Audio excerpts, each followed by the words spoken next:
ବନ୍ଧୁଗଣ, ଆମ ସମାଜରେ କାଉକୁ ସବୁବେଳେ ଏକ ଅଶୁଭ ପକ୍ଷୀ ରୂପେ ଗଣନା କରାଯାଇଥାଏ। କାଉ ଆମକୁ ଅଶୁଭ ସଂକେତ କିମ୍ବା ଅଶୁଭ ସମାଚାର ଦେଇଥାଏ ବୋଲି ଅନେକ ଲୋକ ବିଶ୍ୱାସ କରିଥାନ୍ତି। କିନ୍ତୁ ସବୁବେଳେ କାଉକୁ ନେଇ ଅଶୁଭ ଚିନ୍ତା କରିବା ଠିକ୍ ନୁହେଁ। ଆଉ ବେଳେବେଳେ ଆମକୁ ଶୁଭ ସଂକେତ ମଧ୍ୟ ଦେଇଥାଏ। ସେହି ସଂକେତକୁ ଆମେ ଠିକ୍ ଭାବରେ ବୁଝି ବିଚାରି ଗ୍ରହଣ କରିବା ଉଚିତ। ତ ଚାଲନ୍ତୁ ସେହି ଶୁଭ ସଂକେତ ବିଷୟରେ ଜାଣିନେବା। ତାହାରି ପୂର୍ବରୁ ଏହି ଭିଡ଼ିଓକୁ ଆପଣମାନେ ଲାଇକ୍ କରିନାହାନ୍ତି ତାହେଲେ ନିଶ୍ଚୟ ଗୋଟିଏ ଲାଇକ୍ କରନ୍ତୁ।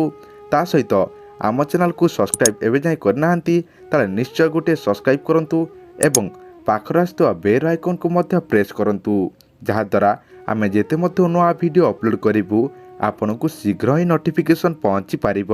ଯଦି ପାଣି ଭର୍ତ୍ତି ମଠିଆ କିମ୍ବା ଅନ୍ୟ କୌଣସି ପଦାର୍ଥ ଉପରେ କାଉ ବସିଥାଏ ତାହେଲେ ତାକୁ ଅତ୍ୟନ୍ତ ଶୁଭ ବୋଲି ବିଚାର କରାଯାଇଥାଏ। ପାଣି ଭର୍ତ୍ତି ମାଠିଆରେ କାଉ ବସିବା ଦ୍ୱାରା ଧନର ଆଗମନ ହୋଇଥାଏ। ଏହା ସହିତ ଆପଣଙ୍କ ଭାଗ୍ୟ ଉଦୟ ମଧ୍ୟ ହୋଇଥାଏ। ଯଦି କାଉ ଥଣ୍ଟରେ ରୁଟି କିମ୍ବା ମାଉଁସ କୁକୁଡ଼ା ଆଣି ଆସିଥାଏ ତାହେଲେ ତାକୁ ମଧ୍ୟ ଶୁଭ ବୋଲି ବିଚାର କରାଯାଇଥାଏ। ତାହାଦ୍ୱାରା ଆପଣଙ୍କ ଭାଗ୍ୟର ଶୁଭ ସୂଚନା ମିଳିଥାଏ। ଆପଣଙ୍କୁ ଅନ୍ୟମାନଙ୍କ ଠାରୁ ଧନ ପ୍ରାପ୍ତି ହୋଇଥାଏ। ମନସ୍କାମନା ପୂର୍ଣ୍ଣ ନେଇ କାଉ ସୂଚନା ଦେଇଥାଏ ବୋଲି ବରିଷ୍ଠ ଲୋକ ବିଚାର କରିଥାନ୍ତି।